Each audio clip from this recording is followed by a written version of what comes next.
Hello everybody and welcome to my review of volume number 2 of Ishio Yamagata's light novel series Rokka Braves of the Six Flowers. Now if you saw my review on the first volume of this series, you know I thought really highly of that book. It was a really great blend of the mystery trope of the locked room and also a really interesting fantasy setting with 7 characters who were themselves complex, interesting, and aside from the one character being Adlet, all of them very much suspects as to who exactly amongst them was the criminal or the seventh, as they were referred to in the book. After such a strong first novel, and with the end of that novel kind of suggesting that it might just turn out to be a one-trick pony, I was a little bit worried about exactly what would happen in volume number 2. Would my expectations be completely dashed, or would I continue to think that this is a really clever and well-written series? I'm really happy to say that volume number 2 not only matches my impressions of volume number 1, but in certain key areas even manages to surpass it. Now this volume uses a very similar mystery structure, one that we see, it's used often, it's not just exclusive to mysteries, but we see it often used in other, like particularly TV shows, I seem to use it a lot, is the whole idea of showing you the crime and the criminal right at the very beginning, and then the majority of the book is a flashback showing you how you got to that point, and then eventually sort of the fallout from that crime. And that's how this book is structured. So quite a bit different structure from volume number 1, but yet still in that same vein of using tropes of mystery and so forth and mixing them into this fantasy world. Volume number 2 also goes a long way to expanding the world of Rokka. Because now the Braves find themselves in the Howling Violets, in the homeland of the evil god, they now have to have conversations about how exactly the demon world, this fiendish world, is organized. Is there a structure? Is there a hierarchy? And of course, Fremi's knowledge comes in really handy here. So we get an expansion of exactly how even our enemies operate and function. And that becomes really key and really useful throughout the book. Just like volume number 1, there are a lot of small little hints and tidbits that are dropped and pieces of information throughout this novel that become very important and very key, not in terms of just solving the immediate mystery, but in terms of building up the story overall. I think perhaps we also are seeing that each of these books is going to focus on one or two of the Braves in particular. In volume number 1, undoubtedly it was Adlet and Fremi that we focused on. In this volume, we focus very much on Rolonia, which is good, seeing as how she was a relatively newer character, and also on Mora. And Mora in particular, I thought was really interesting and was very useful because it helped to explain a lot of her actions, even those that took place in volume number 1, even the ones that seemed kind of suspicious and odd. We find out what it is that's motivating her in this book, and just what her backstory is, and what is her purpose for wanting to be a brave and for defeating this evil god as it is on the rise. So this volume goes a long way to building up not only the world around the characters, but on the central characters themselves, deepening our own sort of sense of interest in these characters and making their motivations and ideas a lot more apparent, where sometimes I would say, like in volume number 1, I thought Mora just kind of fit a particular archetype.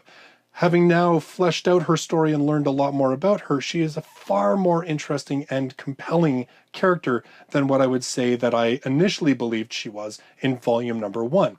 And this follows because Adlet was the same way. If you recall in volume number 1, I talked about how Adlet's whole story, his whole saying, "I'm the world's strongest man," was initially kind of eye-rolling and got kind of tired, and then by the end of the book became something very different.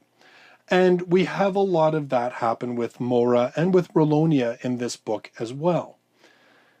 The other thing that this book does, and I'm glad because I was very much worried about it, and this is a mild spoiler for volume number 1, but we have the whole idea of this 7th brave, this traitor brave amongst the 6. And that was dealt with in a certain way in volume number 1. In volume number 1, the whole crux of the book was to discover that 7th's identity.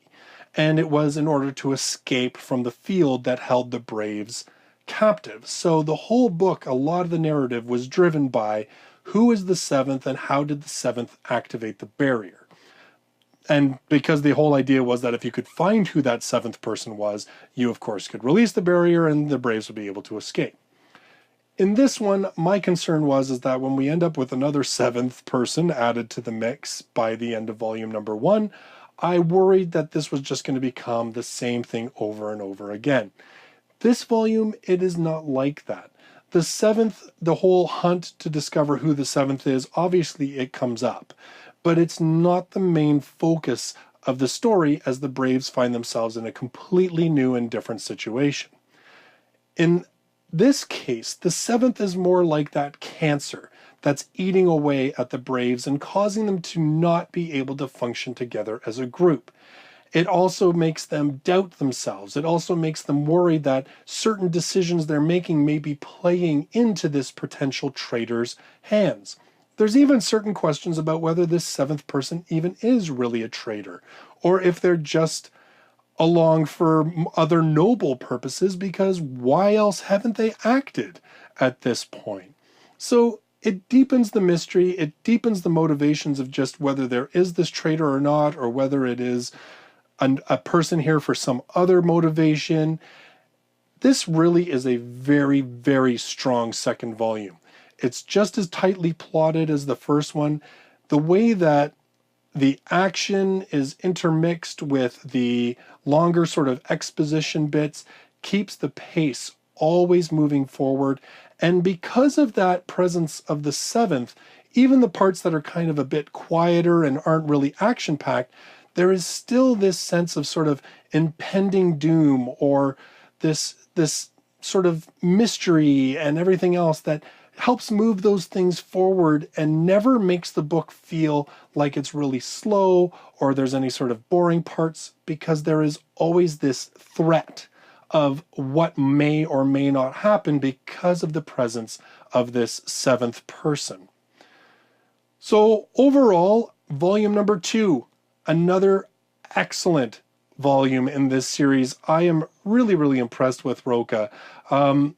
There's only 6 books in the main story, and then there's a 7th volume, which is sort of, I think, just like side short stories. So there's only 6 books in this series. I'm guessing that each book is going to focus on a particular brave or one or two of the Braves. As I said, volumes 1 and 2 kind of looked more at 2 in each of those. But it really shows that this is sort of a tightly plotted series with a very specific goal in mind. And I'm really hoping that this holds out quality-wise for the entirety of the series, because so far I have been very, very impressed and really enjoyed volumes number 1 and now volume number 2. And don't forget, if you want to pick up your own copy of volume number 2 of Rokka Braves of the Six Flowers, I do have links for Amazon.com, .uk, and .ca in the description down below. Buying anything after you click through those links earns me about a 5% commission, which I then turn around and use to buy more books so that I can review them for all of you here on the channel. So those are my thoughts on volume number 2 of Rokka Braves of the Six Flowers. My next review is going to be on volume number 2 of Infinite Dendrogram. So we go from a really interesting high-pressure fantasy setting to a video game, but really dark video game. I have heard stories of child murder in this volume. So yeah, we're going to be checking out that lighthearted story next time. So if you love light novels, don't forget to subscribe. I do 2 to 3 reviews every single week, as well as doing a weekly countdown of the top 10 best-selling light novels in Japan. Thank you for joining me in this video, and I look forward to seeing you in the next one. Till then, bye-bye for now.